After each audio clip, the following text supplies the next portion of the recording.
Good morning, student. Today I will start new exercise number 9 of chapter number 6.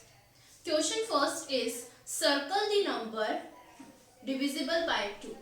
मैंने आपको बताया था factor find, जब फैक्टर वाले क्वेश्चंस थे उसमें कि हम कैसे चेक करते हैं कि कोई भी नंबर 2 से कैसे डिवाइड होगा, 3 से कैसे होगा। तो आपका जैसे क्वेश्चन है 6 और 9, तो आपको डिविजिबल का मतलब क्या होता है, डिवाइड, यानी उसके टेबल में, यानी 2 की टेबल में। अब टेबल तो हमें 10 तक की आती है, तो इसका मतलब ये नहीं है 20 तक ही नंबर जो होंगे वो 2, अगर कोई भी नंबर 20 तक ही आएंगे, 20 के बिटवीन तक ही आएंगे, 20 या 18, 16, तो वो ही डिविजिबल हो गए 2 से। ऐसा नहीं होता है, डिविजिबल का मतलब 2 से डिवाइड हो जाए, ठीक है, चाहे वो कितना नंबर, कोई भी नंबर कितना भी स्मॉलेस्ट हो या बिगेस्ट हो। जैसे क्यों है नंबर 6, तो 2 की टेबल में 6 आता है, ये तो आप ऐसे ही कर लोगे। 2 की टेबल में 6 आता है, यस, तो this number is divisible by 2। 9 आता है 2 की टेबल में, नो, तो क्या लिखोगे आप, no, number 9 is not divisible by 2। 185 को चेक करने के लिए हम कैसे करेंगे, 185 हमेशा आपको क्या देखना है, अगर स्मॉलेस्ट नंबर है 20 तक है नंबर, तो वैसे आप देख लोगे कि 2 की टेबल में आता है, तो जैसे भी जो नंबर आएगा उसके लिए यस, नहीं आएगा तो नो। बट अगर 3 डिजिट नंबर, मतलब अगर 20 से अबव है, ज्यादा बड़ा नंबर है, तो आपको लास्ट नंबर देखना है इस साइड से, वन स्पेस से, ठीक है।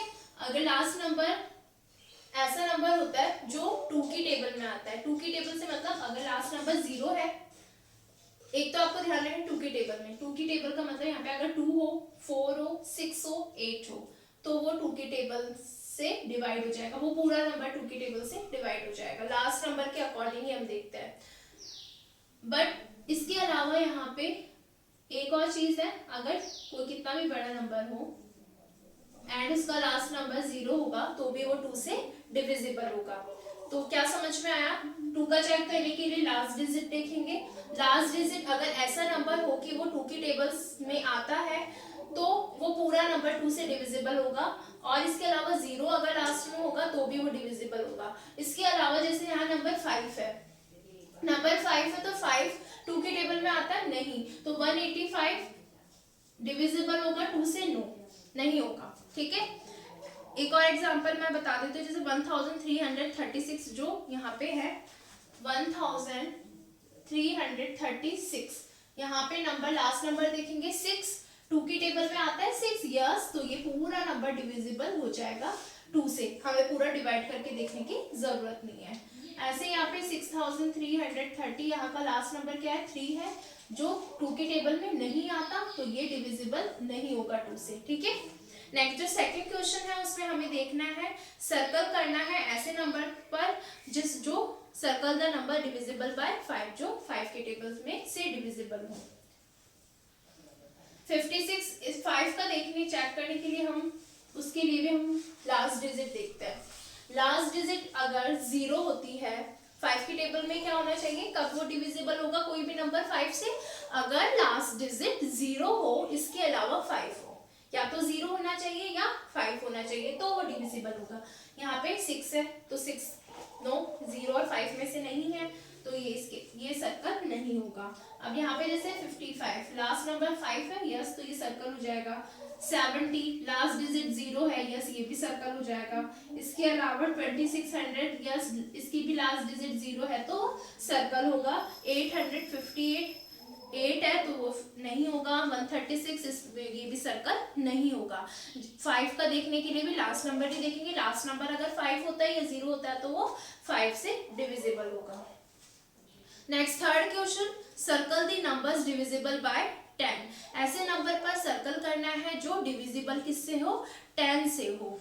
10 का देखने के लिए भी हम लास्ट में देखेंगे, अगर लास्ट में 0 होगा, किसी भी डिजिट का एंड नंबर इज 0, यानी किसी भी नंबर, कोई भी कितना भी, मतलब अगर यहाँ पे जैसे है 200, अगर लास्ट नंबर यहाँ पे 0 है, तो ये सर्कल होगा, यस।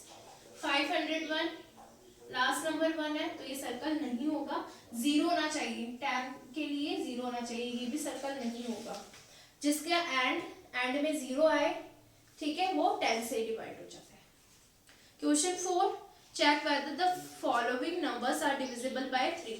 इसमें आपको नोटबुक में करना है, कॉपी में करना है, ये क्वेश्चन सर्कल नहीं करना है, इसमें चेक करना है। तो देखो कैसे करना है।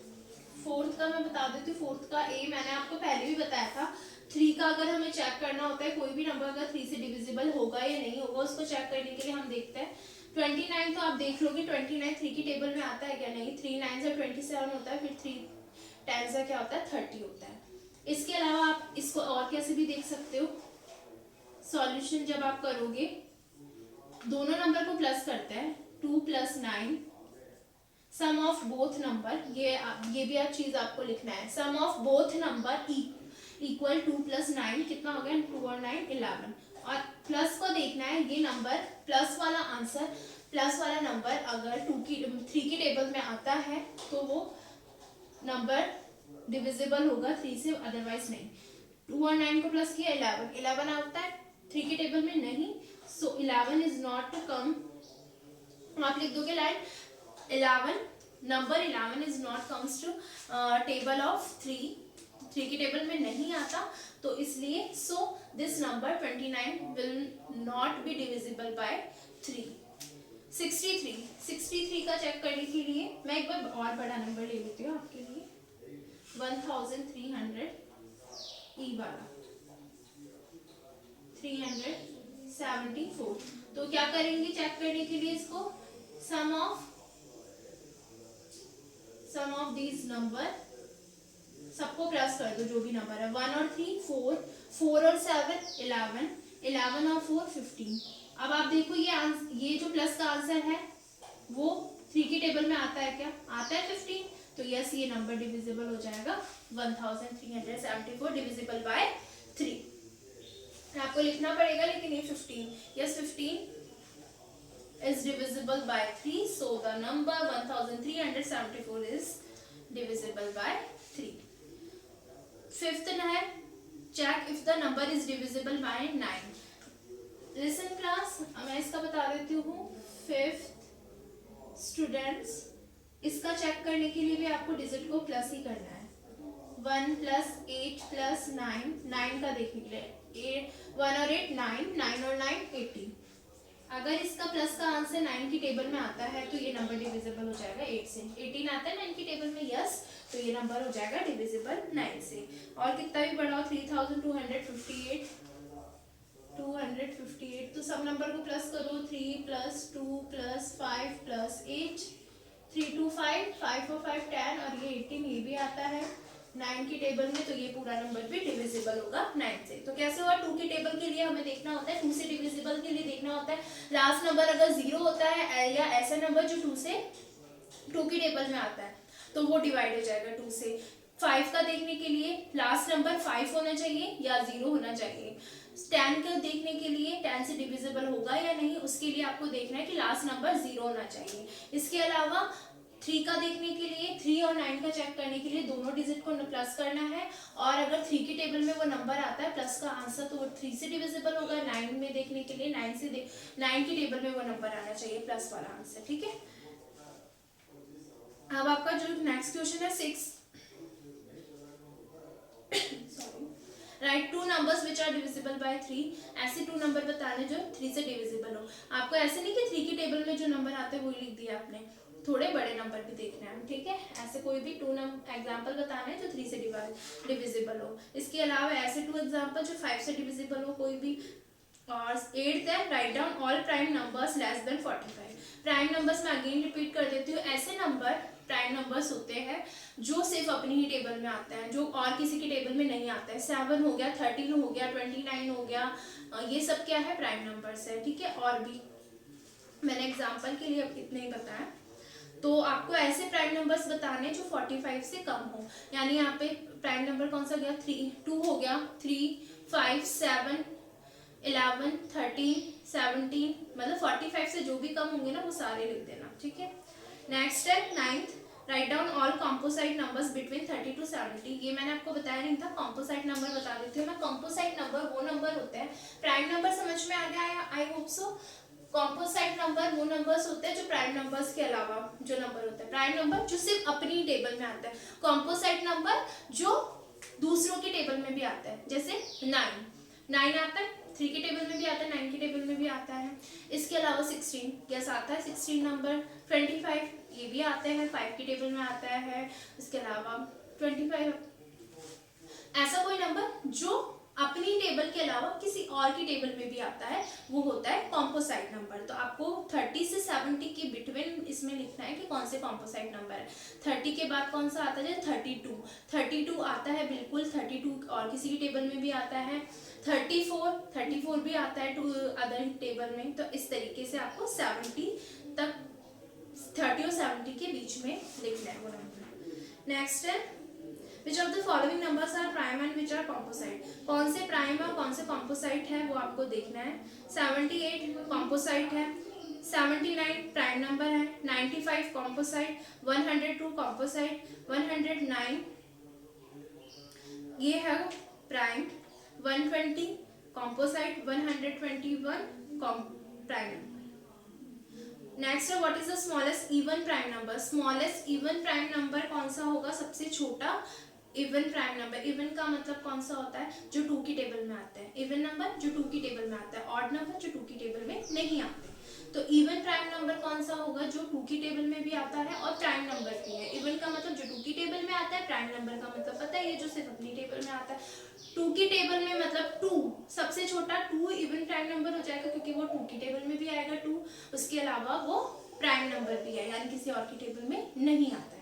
तो 2 इसका आंसर हो जाएगा। What is the smallest odd prime number. Smallest जो स्मॉलेस्ट भी होना चाहिए और ऑड प्राइम नंबर भी होना चाहिए। ऑड का मतलब जो 2 की टेबल में नहीं आता, इसके अलावा वो प्राइम नंबर भी होना चाहिए। 2 की टेबल में 3 नहीं आता, ऐसे तो 7 भी नहीं आता है, वो भी ऑड प्राइम नंबर है, बट स्मॉलेस्ट बताना है, सबसे छोटा बताना है, तो 3। What is the smallest even composite number. सबसे छोटा इवन भी होना चाहिए और कॉम्पोसाइट नंबर भी होना चाहिए, जो इवन भी और कॉम्पोसाइट भी हो। कॉम्पोसाइट यानी दूसरे की टेबल में आने वाला। 4 इवन नंबर भी है, यस वो 2 की टेबल में भी आता है, इसलिए वो इवन है। कॉम्पोसाइट का मतलब 4 किसी और की टेबल में भी आता है, ठीक है, तो 4 होगा इसका answer. Right 2 pairs of prime number which differ by 2। Students ये जो बाकी क्वेश्चन है एक बार आप रीड करना, देन उसके बाद अगर आपको कुछ प्रॉब्लम हो तो आप मुझसे पूछ सकते हैं। और जो एक्सरसाइज 10 है ये फिलिंग द ब्लैंक और ट्रू फॉल्स वाले क्वेश्चंस है, जो अभी तक जो चैप्टर में आया है उसी के से रिलेटेड क्वेश्चंस है। You fill this question in your book. Next chapter 7 unitary method. मैं आपको बता देती हूँ स्टूडेंट, वैसे इसमें टोटल एक्सरसाइज है 5 एक्सरसाइज है, but mostly same repeated question है, बहुत सारे रिपीट मतलब सेम क्वेश्चंस ही है। वैसे इसमें 2 टाइप्स के क्वेश्चंस हैं, मैं आपको बता देती हूँ किस टाइप के एग्जाम्पल्स के थ्रू। ये तो देखो फिलिंग द ब्लैंक्स है, बट सॉल्यूशन करके आंसर सिर्फ फिल करना है। एक तो आपके जैसे एक्सरसाइज 1, 2 कई क्वेश्चन सेम ही हैं, एक्सरसाइज से कोई फर्क नहीं पड़ रहा है। जैसे मैं आपको बता देती हूँ एग्जांपल लेके, एक्सरसाइज 2 का question D, a tailor stitch 50 suits in 5 day. यानी एक टेलर है, स्टिच का मतलब सिलना, 5 डे में 50 सूट्स वो सिलता है यानी स्टिच करता है। How many suits does he stitch in 1 day. इसमें बहुत सारे स्टूडेंट जो क्वेश्चन है वो 1 डे 1 बुक या कुछ ऐसे इस टाइप के क्वेश्चन आपसे पूछे गए हैं। तो आपको पता है, मैंने बताया है डिवाइड वाले चैप्टर में, डिवीजन वाले चैप्टर में, कि जब भी हमें 1 की वैल्यू फाइंड करनी हो तो हम उस कंडीशन में डिवाइड करते हैं, ठीक है। तो यहाँ पे भी यही, एक टेलर है 5 डेज में वो 50 स्टिच करता है, तो एक दिन में कितने करेगा, 1 डे का फाइंड करना है, तो 50 और 5 को डिवाइड कर दो 10, तो 1 डे में वो कितने सूट्स स्टिच करेगा, 10 सूट्स। नेक्स्ट भी देख लो, चाहे A factory produce 1600 cycles in 40 days में 1600 साइकिल्स को प्रोड्यूस करता है, तो वो 1 डे में कितना करेगा, इसमें भी 1 डे का मतलब डिवाइड करना है।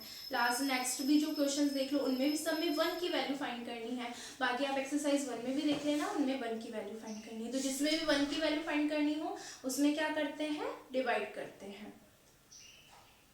मैं आपको क्वेश्चंस एक्सरसाइज 4 में से क्वेश्चन बता देती हूँ ए, क्योंकि इसमें अलग है। इसमें आपको क्या करना है, Rohan drinks 60 litre of water in 20 days. Rohan है एक्सरसाइज 4 चैप्टर नंबर 7, ठीक है। क्वेश्चन ए है, रोहन जो है ड्रिंक करता है 60 litre water 20 day. 60 litre water वो कितने डेज में पीता है, 20 डेज में, ठीक है। फाइंड करना है कि वो 30 डेज में कितने लीटर पानी पिएगा। 60 लीटर 20 डेज में 60 लीटर पानी पीता है, तो 30 डेज में कितने लीटर पानी पिएगा ये आपको बताना है। ये क्वेश्चन थोड़े से डिफरेंट है, बस ये सेकंड मेथड ही है, बाकी फिर आपका ये चैप्टर कंप्लीट है।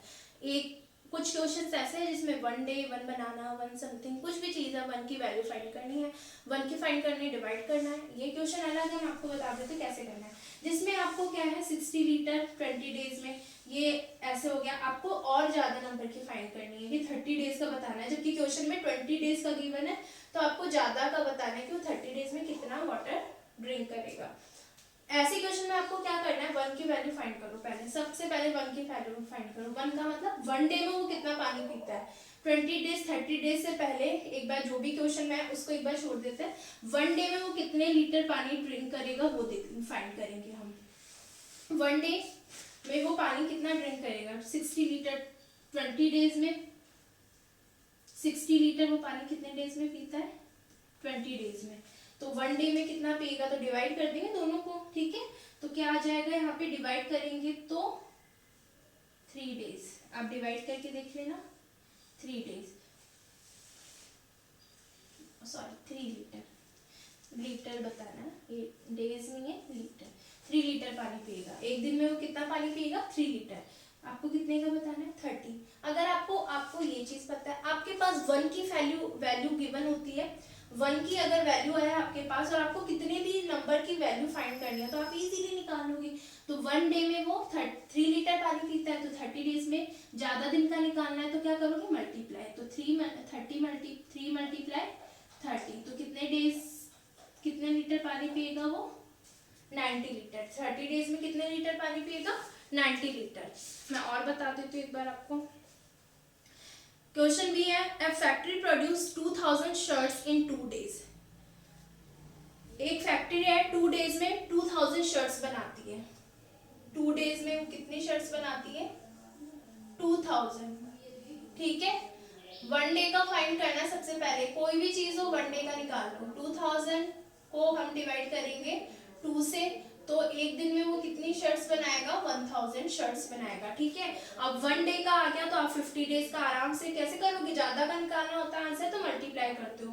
1 डे में वो 1000 करता है, तो वो 50 डेज में कितना करेगा, तो मल्टीप्लाई कर दो 1000 मल्टीप्लाई 50, ठीक है। तो ये क्या करेगा, 50,000 शर्ट्स। 50 डेज में 50,000 शर्ट्स करेगा। समझ आ गया, पहले 1 की वैल्यू फाइंड करो, देन उसके बाद जो भी 1 का जो आंसर आता है, जितने भी नंबर का आपसे पूछा है उससे मल्टीप्लाई कर दो। एक बार मैं आपको एक और एग्जांपल देके बता देती हूँ। सपोज क्वेश्चन ये है, पेन का ले लेते हैं, ठीक है। अगर सपोज करो आपके जो आप पेन लेकर आते हो शॉप से, ठीक है, कितने पेन लेकर आते हो, ज्यादा बड़े नंबर का नहीं बताते, 10 पेन लेकर आते हो आप। 10 पेन आप लेकर आते हो 100 रुपीज के। 10 पेन आप कितने रुपीज के लेकर आते हो, 100 रुपीज की। और आपको फाइंड करनी है 15 पेन की कॉस्ट। 15 पेन कितने के आएंगे वो आपको फाइंड करना है। आप 10 पेन की कॉस्ट कितनी है, 100 है, आपको 15 पेन की फाइंड करनी है। तो पहले तो आप ये सोचोगे ना, मेरे को तो एक चीज की नहीं पता है। अगर आप जाओगे, आप बोलोगे कि मुझे तो 10 पेंसिल्स चाहिए शॉप पे जाके, फिर आप बोलो कितने पैसे हुए, है ना, शॉपकीपर को। तो जब तक आप वो आपको बता देगा, लेकिन आप फिर आपके दिमाग में आएगा एक चीज। कई बार होता है ना कि वो हमें टोटल चीज जो भी हम खरीदते हैं उसकी कॉस्ट बता देता है, लेकिन फिर हम पूछते हैं एक चीज कितने की आ रही है ना। तो वैसे इसमें कर देंगे कि 10 पेन तो ₹100 के आ रहे हैं, लेकिन एक बार हमें पता तो होना चाहिए 1 पेन कितने का आ रहा है ना। तो इस कंडीशन में 1 की फाइंड करनी है, 1 पेन की कॉस्ट, 1 की चीज फाइंड करनी होती है वैल्यू। तो हम क्या करते हैं, डिवाइड करते हैं। तो 100 और 10 को डिवाइड कर देंगे, तो हमारा क्या आंसर आएगा, ₹10। एक पेन कितने का आता है, 10 रुपीज का। और जब एक पेन की अगर हमें फाइंड हो गई तो हम 15 पेन की फाइंड करने के लिए क्या करेंगे, 15 मल्टीप्लाई 10, तो 15 पेन कितने के आएंगे, 150 के। तो आपके इस चैप्टर में इसी टाइप के सारे क्वेश्चन हैं, आप चेक कर लेना। फिर भी अगर आपको प्रॉब्लम आती है तो आप मुझे बता देना कि इस क्वेश्चन में आपको प्रॉब्लम आ रही है। Thank you.